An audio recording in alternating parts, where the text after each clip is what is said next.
Hello, first graders at Hyde Elementary. It is Miss Megan here from my living room. I hope that you guys are all doing well.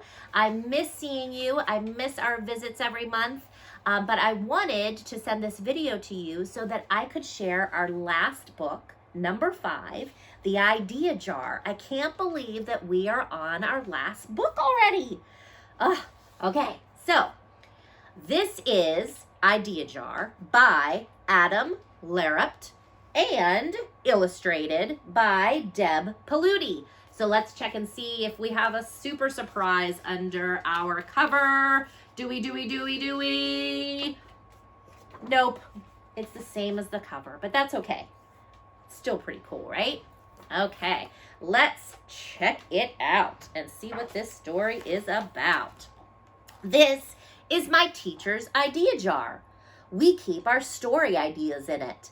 My teacher says a story can be about anything we want. I wonder if your teacher has a story idea jar. That's a pretty good idea. I'll have to think of that when I want to write a story. I'm going to have to put some cool words in a jar so that it'll give me some inspiration. So in this jar, I see the word Viking, the word space robot, looks like the word monkey, maybe unicorn, could be unicorn. It's kind of covered up, so I can't tell. Let's see. We were right. It's a space robot and a horseless cowgirl. That's pretty silly. Wonder what we're going to do with that. Oh, a giant dragon. A giant dragon is always a good idea for a story, don't you think? Yes. There's no such thing as a bad story idea. He looks like he's trying to get out of there. And there are tons of ways to make a story. You can write it. Oh, look at our Viking. He says, "Psst, put a Viking in it. Vikings are cool." And you can draw it. Uh-oh, he's back. He says, "That ship should be way bigger." You can talk it. Then a giant badger knocked on the door. "What about a Viking? Everything is better with a Viking." And shouted, "Who has my pink dress?" Oh, her friend's getting in on the idea, telling the story there. You can even combine ideas to make your story better. Now they say he's a bored Viking. So this is an adjective. Have you heard of the word adjective yet? An adjective is a describing word. So what other words could we think of to describe the Viking? We could call him a goofy Viking, or a hungry Viking, or in this picture, he kind of looks like, should they say he's bored? He kind of looks sleepy too. He could be a sleepy Viking. It's important to create stories for your ideas, or else your ideas will get rowdy, and that can be trouble. When it's part of a story, an idea is happy. Look at all these guys in the idea jar. This giraffe says, "Help! We need a story! Right now! Let us out! Meow! Please! Hey! It's crowded in here!" But when it's not, oh no! The ideas! What's happening? They're gonna fall out, I think. Oh my goodness, look! They all fell out. This isn't good. All of our story ideas are gonna be jumbled together. Watch out! Those are lasers! Duck! Whoa, a big lizard! Hide! Oh no, it's a stampede! Run! Oh, look at them all running. These ideas need a story. Will you help? Let's start with one idea. Okay, we're gonna start with the Viking. All right.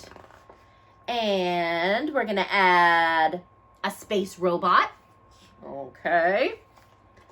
And then we're gonna add a dragon. That was great. Now we're gonna turn things up a notch. Oh boy. Now we're gonna add the horseless cowgirl who's on top of the dragon, and the space robot is on top of the Viking, and they are, oh my goodness, they are in a duel. Look at that. They're battling it out. Oh my goodness. Wow, you were awesome. Look how happy they are. Now everyone, hurry, jump back in that idea jar. No. Let's try a story with more ideas next. Now we have different words. Yeti, happy, kitty, bicycle, octopus, dog, playground, yo-yo. Can you put a story together with those?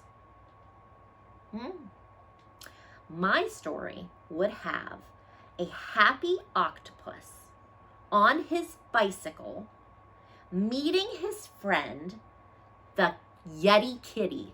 It's a Yeti, half Yeti and half kitty. How silly is that? On the playground for a game with their yo-yos. Is that silly? We got to fit a dog in there somewhere. And then a unicorn too. I don't know. I think you guys should help me out. I think you could probably come up with a really good story or a really good picture involving some of these cool words.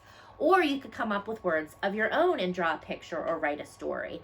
I would love to hear them. If you want to send them to me through your teacher, you could send them to your teacher and she can send them to me. So now I have a very important job for you.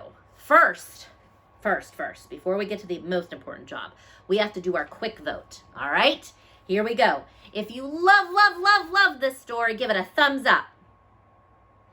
Thumbs up. If you thought it was meh, okay, we'll just give it a meh, okay. And if it was a no good, we'll give it a thumbs down. All right, you guys all have it in your head how you feel about that story? All right, now what we have to do is super important. We have to vote on our favorite out of all 5 books. So remember, you can only vote for one book. I know it's going to be hard because we had some good ones this time, but you can only vote for one.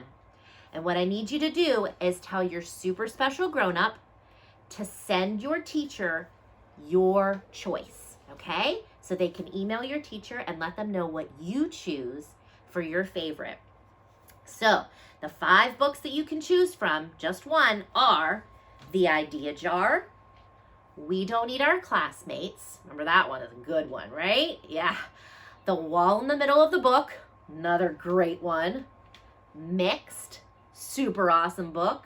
And Dreamers, fantastic story. This is going to be really hard. I have to think about which one I'm going to vote for. I'm going to vote too.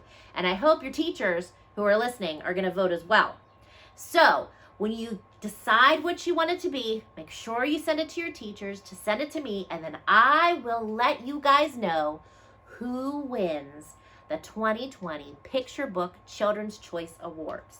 I hope that you guys are doing well. I hope you're spending lots of time with your family and having fun and being creative, and I cannot wait to see you again.